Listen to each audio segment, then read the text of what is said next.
man, it's a beautiful day in the neighborhood. You have to understand that. It's a beautiful day in the neighborhood. When I say it like that, that means something exclusive. That's right, something exclusive is going on. Something exclusive is happening. We call it about, 1 o'clock in the morning right now. Obviously, we're not streaming live in this moment, but it's 1 o'clock in the morning. We here at the Unselfish Behavior Podcast. That is the #1 podcast in all of Los Angeles. And I'm sitting here with my brother B Visuals. I call him up. I say, brother, I got some things on my heart. I have to share them. And if I don't, then I'm selfish. I'm absolutely selfish, and that would absolutely contradict everything that I stand for. That's right. Everything that this podcast stands for as well.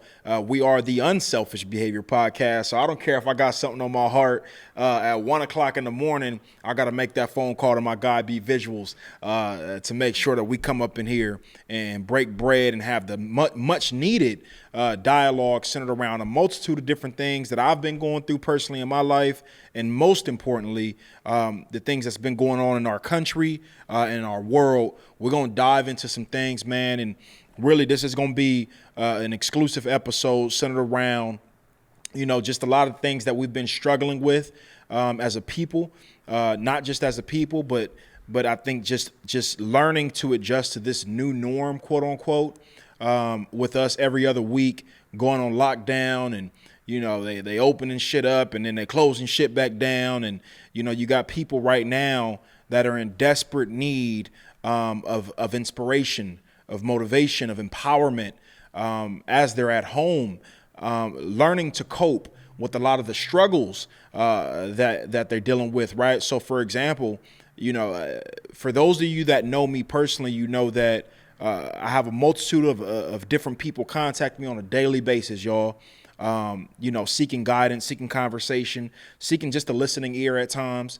And one thing that I'm hearing a lot as of recent is there's struggles that people are going through during this COVID-19 pandemic that they were not previously aware of. That's right. So there's things like procrastination, laziness, eating disorders, drug abuse, alcohol abuse, sexual addictions, all types of things that people are dealing with these days.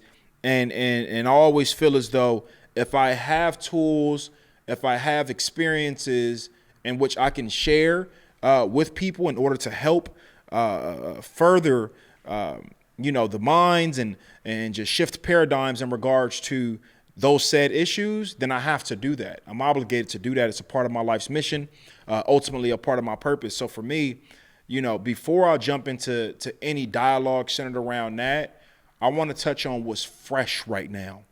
And what's fresh right now, what's today's date, man? We looking at July 17th, 2020. What's fresh right now, the talk of the town right now is Nick Cannon. Now, anybody that knows me know I have a lot of love for Nick Cannon. We've been trying to get the brother on this show for quite some time. It's going to happen. We speak things into existence here at the Unselfish Behavior Podcast. But with that being said, he's encountering and experiencing a lot of backlash right now centered around what they call anti-Semitic, words that he said on his podcast, Cannon's Class. Shout out to Cannon's Class. Now, Nick Cannon said some things in regards to Caucasian people, referred to some things centered around the Jewish community. And for me personally, if I'm being completely honest, I don't think he said anything necessarily wrong. I just think he said some things that maybe ruffled the feathers of another community. Now, with me being a black man, I understand how at times people can say things that they didn't intend to be hurtful, or they didn't intend to cause harm to our community, to the black community, but they said it from a space of either ignorance or just not really thinking. And I think the things that Nick Cannon said came really from that perspective, and I say that with all due respect. So there's two sides of it, right? The idea of speaking truth will always ruffle the feathers of people in which that truth is referred to. So, for example, if we're speaking in regards to the black community, let's say we speak in regards to slavery, for example, and if somebody says, your ancestors were cotton pickers, that's a fact. They were. But that's still, depending on how you articulated that, it can come off as insulting to somebody in the black community. So I get it. What I'm looking to do though right now is really address the backlash that he's been getting more than anything. This idea that once a black man speaks truth, he's anti whatever, right? Not anti-gay, or he's anti-Semitic, or he's anti-this, or he's hostile, or he's rebellious, or whatever the case may be. I find that there's a narrative specifically within this country that once a black man begins to speak truth, he's immediately looked at, labeled, and displayed to the world as public enemy number one for simply speaking truth. Now, if we want to talk about the context and how that was said, then that's a different conversation.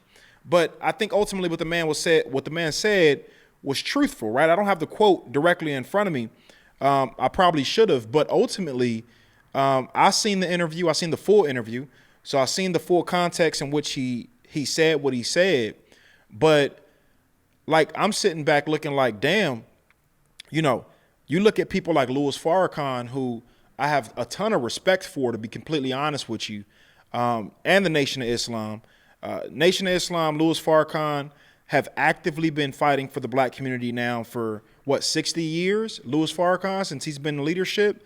And I've done a lot of research on Louis Farrakhan, and I think that you can look at the good and the bad with everybody, right? It's not one black, brown, Asian, Latino, or Native American leader that's gotten it all right. They were just perfect. They never said nothing that, made somebody uncomfortable. They never made a mistake. So I'm not going to come at the Louis Farrakhan situation or conversation, rather, from the perspective of he's perfect, he's never done any wrong. No, he's absolutely said some things that I've not personally agreed with.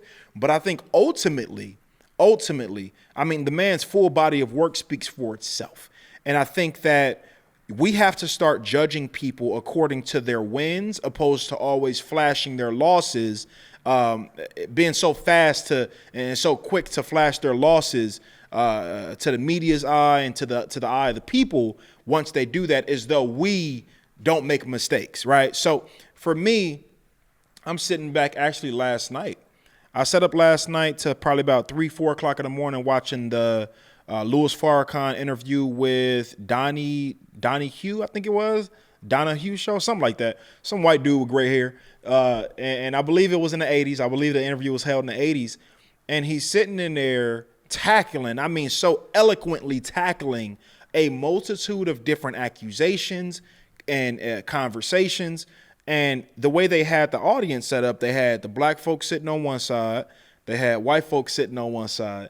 And that was very interesting to me, because as I'm sitting here watching this man, this leader, this powerful, articulate, clean leader, eloquently tackle these topics, I'm seeing the discomfort on the faces of white people on their side.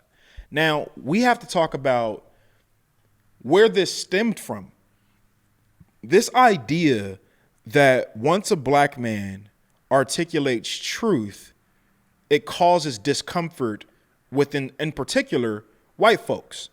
Now, why do I say this? We're living in a time right now where we've been doing a lot of marching recently, right? Marching is not anything new.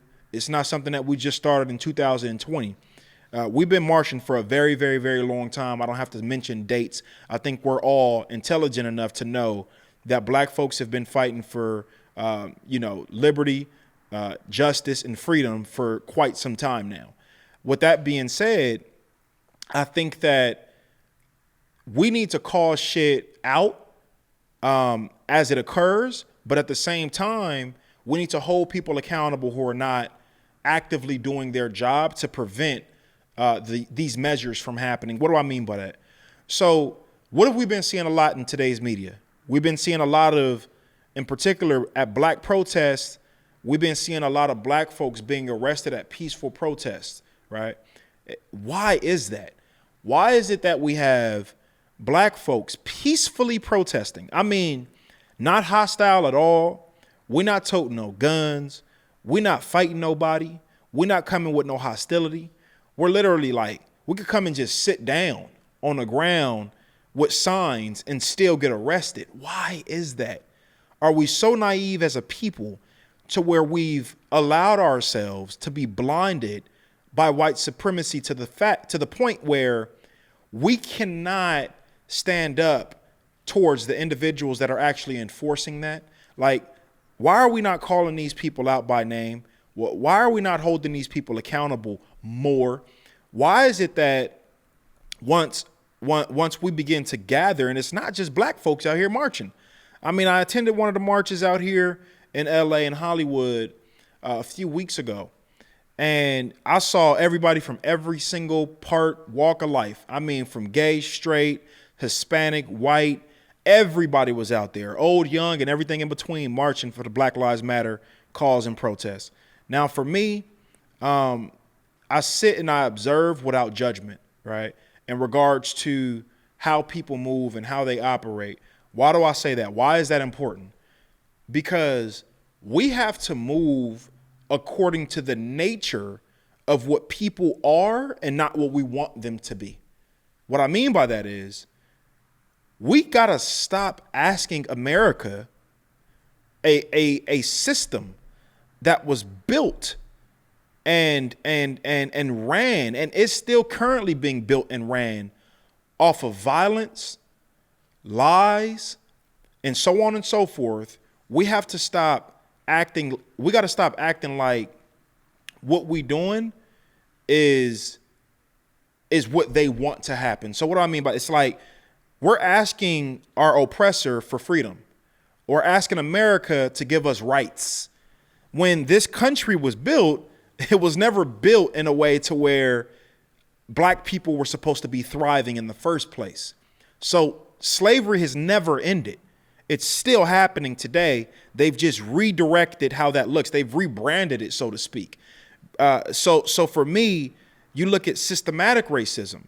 You look at the idea of people being thrown 20 plus years in prison for weed charges that have the same skin complexion as mine, and other individuals who don't, they're being able to walk away free people. You look at the case of, Breonna Taylor, which I still, till this day, I've been seeing the hashtags. I've been seeing the posts. I've been seeing the memes about Breonna Taylor, but I still feel as though the people with power, real power within the black community, they still ain't been utilizing their power. And in this day and age, especially in this country, your power is not so much what you say. Your power lies in what you do. Oh, I got to say that again. You understand me? Your power is not so much centered around what you say or what you post or what you hashtag. Your power is centered around what you're actually doing. How are you progressively pushing for these officers who murdered Breonna Taylor in cold blood? How are you holding them accountable? How are you utilizing your resources, your platforms, your relationships with people to be able to bring true change to this issue, right? And I don't think, I think we got to get to a point to where we have to understand marching is not enough. We got to get into legislative talk. We got to get into, passing new laws. We got to get into to voting out. Not so much voting in, but we got to get into like voting out certain politicians who are not doing their job. I mean, so for me, I know I'm kind of rambling, but this is just what's present for me right now in this moment. It's present for me. It's on my heart. It's something that ain't been sitting well with me. And, everything again from Louis Farrakhan to, getting the backlash. I mean, brothers can't even post a picture next to Louis Farrakhan. That's powerful, ain't it? You can't even post a picture showing that you are in support of somebody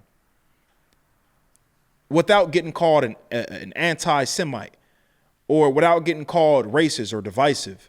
And I think that we have to change that narrative by continuing to be unapologetically black, outspoken, prideful, and very clear with what we are and what we want. And I think that I'm not, I was looking at this, I was looking at a lot of Louis Farrakhan, content last night before I went to sleep. And he was pitching the idea of us either moving back to Africa or gaining stake or quote unquote property here in America because we are owed that. Our ancestors built this place. So why is it that we have not received any economic structure in order to be able to take care of ourselves and our families and our communities? We live in quote unquote ghettos, right? We don't have the resources, the platforms, the things that we need to be able to be strong economically, to be able to have our money flow in a way to where it's benefiting us. And anything that we've ever built in history that was close to that, we talking about Black Wall Street, it was burnt down.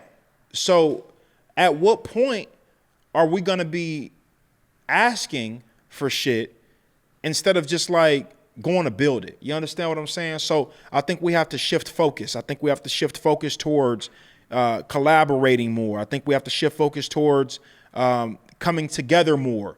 I think we have to come together now more than ever. I mean, no matter, race, creed, religion, whatever, I think it's extremely important for Black folk to not only collaborate amongst ourselves, but collaborate with our Hispanic brothers as well. We have to collaborate with our Asian brothers as well. We have to collaborate with our white brothers as well who have the good intentions. I think it's time for us to take every single thing that's happening right now and say, you know what? We ain't taking it no more as a people. When you affect one, you affect all of us. When you bully one, you bully all of us. When you mistreat one person, you mistreat all of us. And why is that so hard for us to do as a human society? Why is it so divisive right now? I don't have the answers. I'm posing questions literally to just like plant seeds on your mind. I want you to think about that. And I want you to ask yourself, have you personally been utilizing every resource and every platform you have to actively fight against racism, to fight against oppression, of individuals? So I think that's super, super important. Shifting gears a little bit. I just want to, again, I want to be very clear about what this is right now. This exclusive episode is just centered around things that have been present on my heart. I've been finding that I've been in a very gray space in regards to living day to day. What do I mean by that? Being unclear about what tomorrow may bring. Yes, even before a pandemic, I know that was still the case. But with everything going on, from the pandemic to racism being blatantly displayed, to police brutality, to this clown show of politicians and this Trump administration in particular, carrying themselves like a fucking clown show, literally like a reality show. We have a reality TV star running the country, and he's doing just that, acting a motherfucking fool. You understand what I'm saying? And I've just been processing a lot. And on top of that, being transparent here, been going through a lot of personal shit in my life as well that have not been sitting well with me, that, I'm sitting home, y'all, and I'm thinking to myself, damn, I feel sometimes I'm the strong friend. I'm the voice. I'm the one that's usually there for everybody. But when I look around and when I need people, and when I need advice, direction, or a listening ear, that seems like a very small circle to me.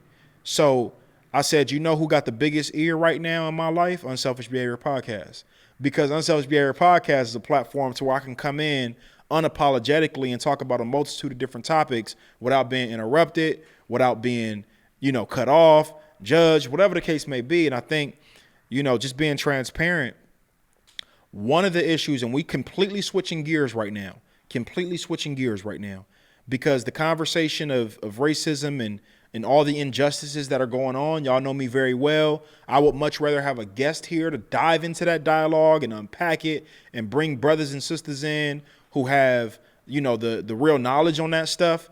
And from behind the scenes, I'd rather have them in order to finish that dialogue. But for me, right now, I want to use this platform to be able to discuss some things that I know not only I'm going through, but other brothers and sisters are going through as well. And that right now, what's present for me is the idea of co-parenting, right? So anybody who knows me personally, again, you know that I have a 9-year-old daughter by the name of Delilah Rafaels. Me and Delilah Rafaels, my daughter, my blood daughter, we have been inseparable since her birth. I'm going to say that one more time. We have been inseparable since her birth. Y'all hearing what I'm saying right now? And as of about 6 months ago, and I want to be very clear before I say this, this is not to degrade, diminish, or discredit her mother at all. This is simply my platform to where I want to utilize to vent, and I want to utilize to give maybe some advice, potentially, if it's received, to other brothers that may be potentially going through anything close to what I'm going through right now. So about 6 months ago, her mom moved her down to Hemet, California. And when she took that move, me and my daughter's relationship took a 360 turn. I mean, from communication to access. I live in Los Angeles. Hemet, California is about 85 miles away from LA. And that's about a 2-hour drive, right? So when she moved, I told her, look, no matter how far or how wide you go, you will always have a father, right? And the move was supposed to be temporary, according to what I was told. 6 months later, I have now not received or been able to speak to my daughter for the last 3 months. The last 3 months of my life has been a complete hell centered around my emotional state with my daughter. Why is it that a black man, a father, a leader, a role model, a youth advocate, a gang prevention advocate, a man of the people, a powerful voice and a powerful figure like myself, why is it that with everything that I have to offer to a child's life, why am I not allowed, a willing father, why am I not allowed to give my daughter the gems and the things that could potentially help her astronomically with her life? Why is it that we have mothers out here in this world who are okay with using their children as weapons in order to diminish and tear down men? I'm not just going to say black men, because I know personally Hispanic brothers going through this. I know personally white brothers going through this. It's not about race right now. You have to understand that. What is it? In my eyes, from my perspective, there's no explanation for a willing father not being able to have access to their child. So, this message right here is to my sisters out there. If you find that you're in a situation where you're potentially using your child as a weapon, as a form of get back to your ex, to your baby daddy, for the lack of a better word, I want you to ask yourself who you're really hurting. Who am I really hurting by doing that? Am I really hurting this man, or am I really hurting my son or my daughter? I want you to ask yourself that. It's super important. I wanted to have this open conversation because it's needed. And I know that the comment section, we're going to get a lot of perspectives on this. I know in the comment section, we're going to get a lot of people that disagree with me. That's okay. It's perfectly fine with me. And we'll probably get a lot of people that agree by the grace of God. But I just want to kind of open up about my experience and not being able to have access. I mean, not being able to have phone calls and not getting text messages responded back, and, not being able to see my own child as though I have zero rights. We live in California. I want any man out there that's going through anything remotely close to this to know one thing. No matter what you are ever told by the mother of your child, you have equal rights to that child. Now, I'm the type of person like this. When I feel as though I'm being disrespected or attacked, that's when the best version of me comes out. Because I'm going to handle it with as much grace as possible. I'm going to handle it with as much love as possible. I'm going to handle it with as much empathy and compassion as possible. And I'm going to always carry myself with class. So instead of cursing somebody out or turning up or being physical with somebody, I'm going to articulate myself through a platform that could potentially change the mindsets of individuals that are going through similar circumstances as myself. Black men in particular are not used to being expressive emotionally. I feel as though I have an obligation to have a change, to have my hand in regards to a potential change in that. By me being transparent with my situation in my personal life, I want to be able to give men, not just black men, I want to be able to give men the permission to address emotional weights, showing them the power of vulnerability and emotion and sensitivity and addressing it directly head on without the judgment of not being a man because you need help, because you have mental struggles. For me, in speaking about this, my intentions are to shed light on an issue that is extremely, extremely prevalent in today's society, especially in this generation. If we haven't noticed, the system is not designed for men to be prevalent in the household. What do I mean by that? In particular, minority men. A woman can have a child, go down to the county building, receive cash aid, food aid, medical aid, housing assistance. What does that entail? What is the message in that the system is giving women? What's the message that you're giving to this woman? What are you telling this woman when you give her things that she didn't work for? When you give her things that she doesn't necessarily need, what are you telling her? Well, it's very simple. You're telling her that in order to raise a child, you don't need a man in the house. It's very clear. It's very powerful. And it's very intentional with how wicked and how corrupt and how terrible this system is to fathers, to minority fathers in particular. Now, considering the fact that I'm a black man, I can't speak anything out. I can't speak to anything outside of that experience because that's what I am and that's what I experience every day. So I encourage with love anybody who's going through a custody battle, anybody who's going through a drama-filled relationship with the mother of your child or the father of your child, I urge you to carry yourself with love, no matter what. See, I can do the complete opposite. It's always an option. I can use this platform to bash the mother of my child, bash her name, disrespect her. I would never do that. It is not in my character to do that. That serves me. It doesn't serve me at all. It's not, I'm getting nothing out of doing that.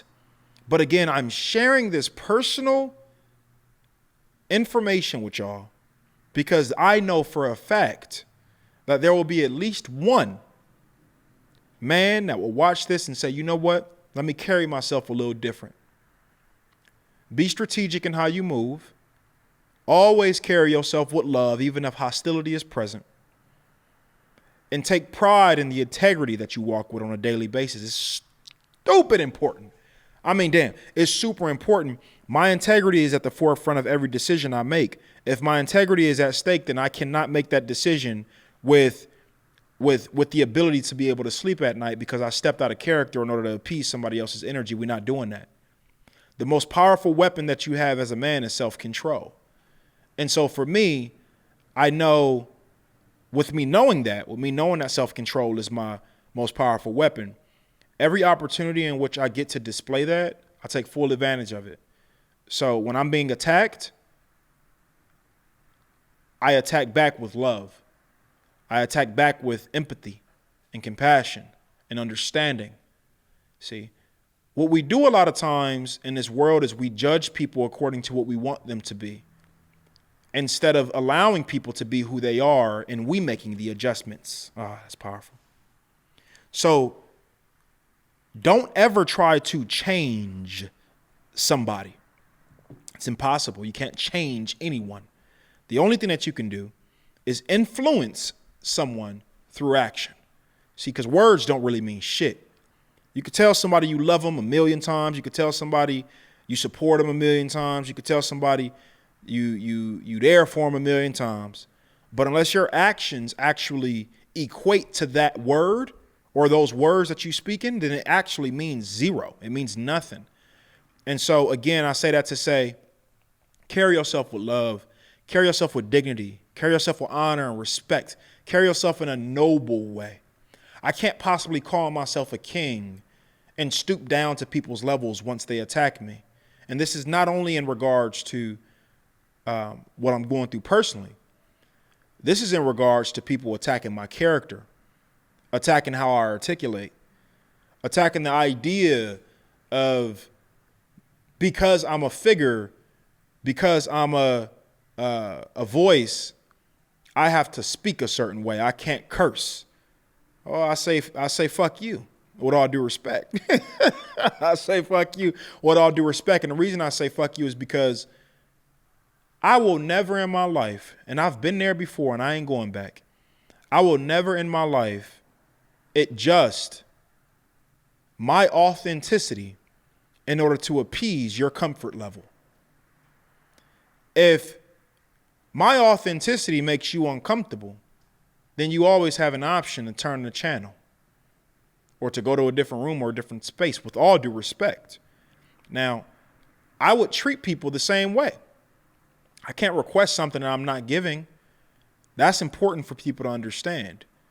Allow people to be what they are and stop feeling as though you're so entitled that you can request someone to change their behavior. Allow them to be who they are. And that's why a lot of y'all out there right now are in relationships that you should have been out of years ago, because you've convinced yourself that you can change a person and you can't. And so you find that the issues in which you struggle with in your relationship continuously show up for you over and over and over again, because guess what? It's the job interview scenario in relationships for a lot of people. What do I mean by the job interview scenario? When you go to a job interview, what do? You sell yourself for 30 minutes. You sell an idea of yourself a lot of times. So you go in with a voice that's not actually your day-to-day voice. Yeah, we talk. You go in with an outfit that you don't usually wear on a day-to-day basis. You go in with a whole bunch of experience that probably ain't factual, but it just sounded good. You go in with a bunch of stories centered around how you can adjust and address certain issues. You sell a version of yourself for 30 minutes. Now, how many of y'all have been sold a lie in your relationship? How many of y'all have been sold a lie in your relationship? Yeah, we switching all type of gears right now because my spirit is present, and I'm going to allow whatever comes up to come up, whether we talking about racism, whether we talking about parenting, whether we talking about relationship, it don't matter. What's present right now is relationships. And how many of y'all out there have been sold and told a lie in order for someone to get something from you? Yeah, that's right. Men and women. Nobody's safe here. You have to learn the power of creating boundaries for yourself. That's right. Creating boundaries will require a constant reassurance. Creating boundaries will force you to stand in action and not just on words. You can tell somebody to stop verbally 1,000,000 times, but at some point you have to say enough is enough, right? If you're getting abused in a relationship, physically, verbally, or emotionally, or spiritually, you have to create a strong boundary in order for that behavior to actually stop. You can't keep telling somebody you don't like something, but continuously forgiving them every time they say sorry. You can't keep expecting people to adjust for you when you're allowing you're allowing, encouraging, and feeding the behavior in the first place. So the issue is not so much the other person. The issue is really you. How many of y'all have been in relationships to where you've broken up multiple times with the same person? What does that entail? That entails that you've seen certain qualities, characteristics, or aspects about an individual to where at times you've quit and said, well, not even necessarily quit. I don't want to use that word. I want to say you made the conscious decision that that situation wasn't for you. So what happened? Because your boundary wasn't strong enough, you allowed that person to knock back on the door that you said was closed. You opened the door to see what they had to say. Because you're insecure. Oh, we're getting down to the nitty gritty today. We're not here to play games. I hope y'all tapped in. Because of your own insecurities, because of your own fears of being alone, you've accepted them back in the house.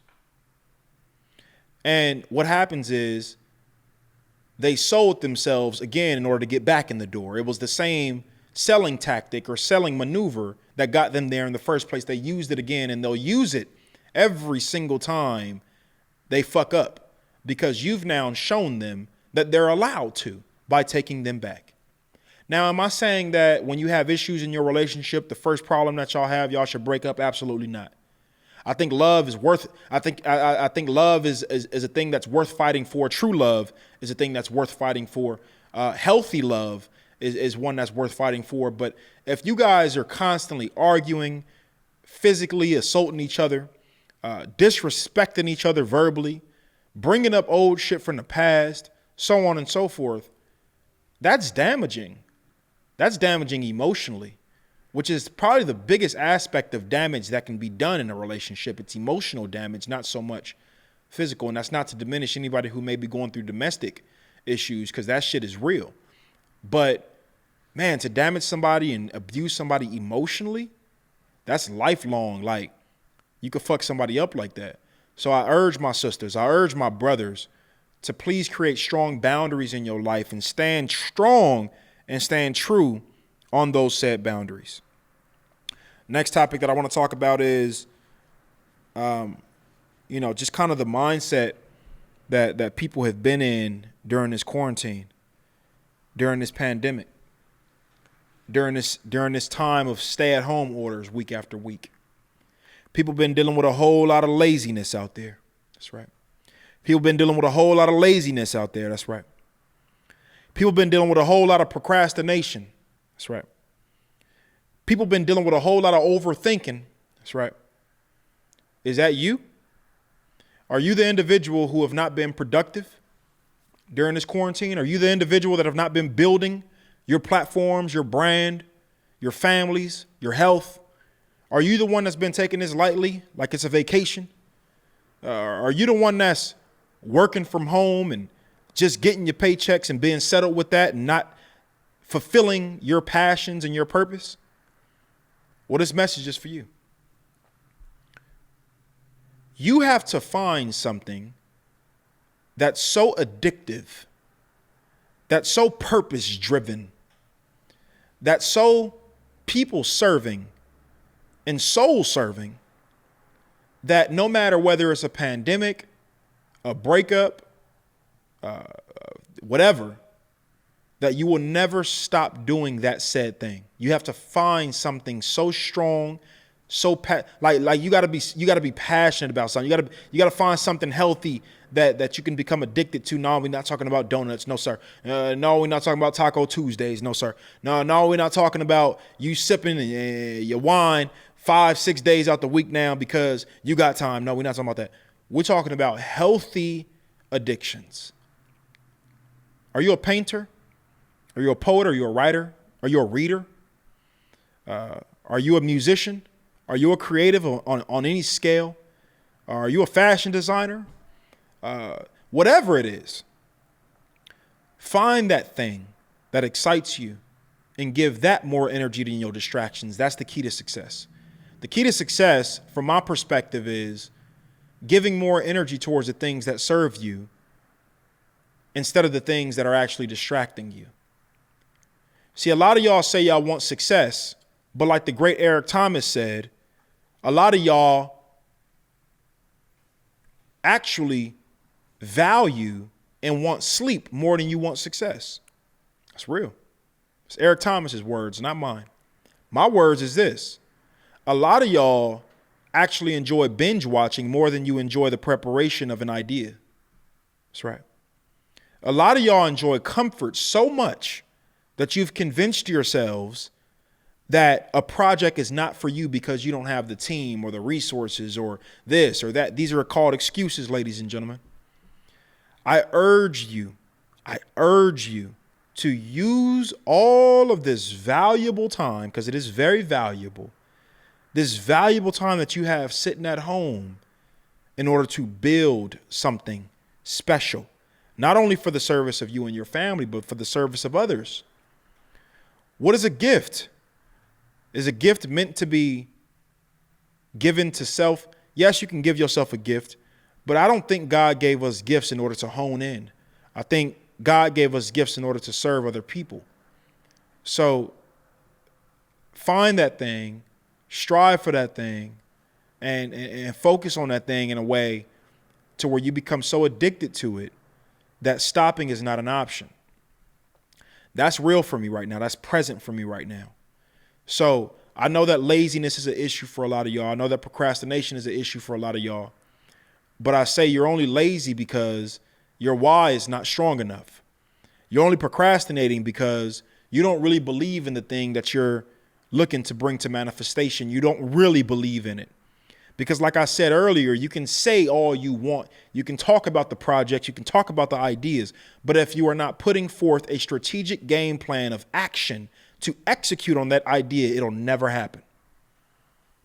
So trying to convince yourself that it's going to happen, knowing you lazy, you only playing and fooling yourself. See, it's a lot of y'all out there that have convinced yourself that one day you're going to be a multimillionaire. You've convinced yourself of such bullshit while knowing your work ethic is worth about $2. You've convinced yourself that one day you're going to be a multimillionaire. I say this like this. You're going to be broke as hell for the rest of your life unless you start adjusting your weaknesses, addressing your weaknesses as well. So for anybody out there that's struggling to find purpose, struggling to stay consistent, you must understand the time is now more than ever to be able to give energy towards the things that serve you and not the things that don't. That not only goes for work-related issues or ideas or entrepreneurial creativity, whatever. That goes for relationships, friendships, business, whatever. Anything in your life that does not serve your life's purpose, it needs to go. Any weights that have been holding you down, they need to go now. Now is the time to get rid of them. So with that being said, man, we rocking and rolling right now. Let me make sure I'm not missing nothing because I'm going. And I just got to say, man, I love y'all. I love everybody.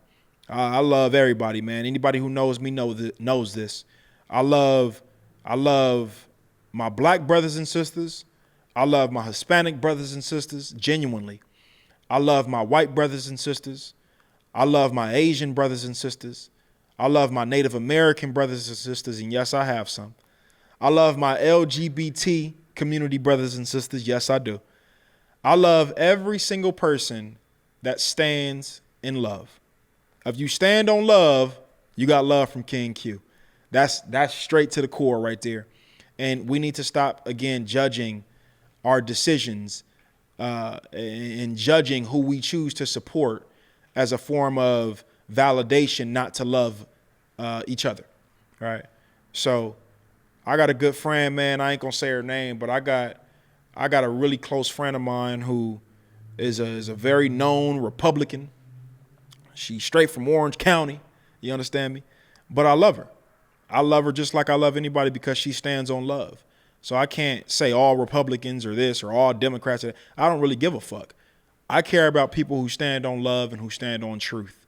And as long as you standing on that, you got love from your main man, King Q. You have to understand what's going on. In closing, I want to talk about one last thing. It's super, super important. Surrounding yourself with like minds. Yeah, I'm talking about association. Let me take a sip to that. You understand me? We got B Visuals in the house. You know, he been rocking and rolling. But surrounding yourself with like minds, man. Surrounding yourself with people who are on the same mission as you. Surrounding yourself with people who stand on love, who stand on truth, who stand on work ethic, who stand on values, who stand on creativity, who stand on new ideas, who stand on discomfort. That's right, I said it. People who stand on discomfort are people who hang with me. Yeah, I don't want to hang around nobody who's comfortable with being where they at in life. I want to surround myself with individuals who want more. I want to surround myself with individuals who are going to challenge me. I want to surround myself with individuals who are smarter than me. I want to surround myself with individuals who are masters of their craft. That's right. We talking about B Visuals. You have to understand what's going on. The man is a guru. I call him a guru every day. He's a master of his craft. I want to hang around individuals who can teach me new things that I never thought I was going to be able to learn in my life. I want to hang around individuals who are going to challenge my mind, who are going to be in alignment with where I'm saying I want to go. With that being said, I got something special for y'all in closing. I got to close like this. This is basically my unselfish message. In closing, I have to say, Saturday,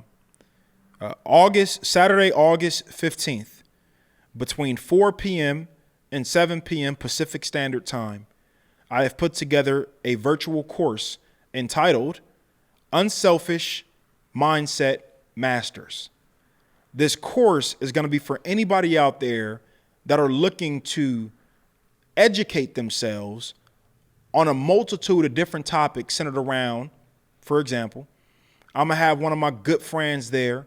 He's a master at trading currency. I'm going to have one of my good brothers in this course who's a master at real estate. I'm going to have one of my brothers that's coming through who's a master at coaching. I'm going to have one of my brothers come through who's a master at insurance. I'm going to have one of my sisters come through who's a master at health and wellness. I'm going to have one of my brothers come through who's a master at allowing your children to express themselves creatively. This course is going to be extremely powerful. Be on the lookout for the details for that.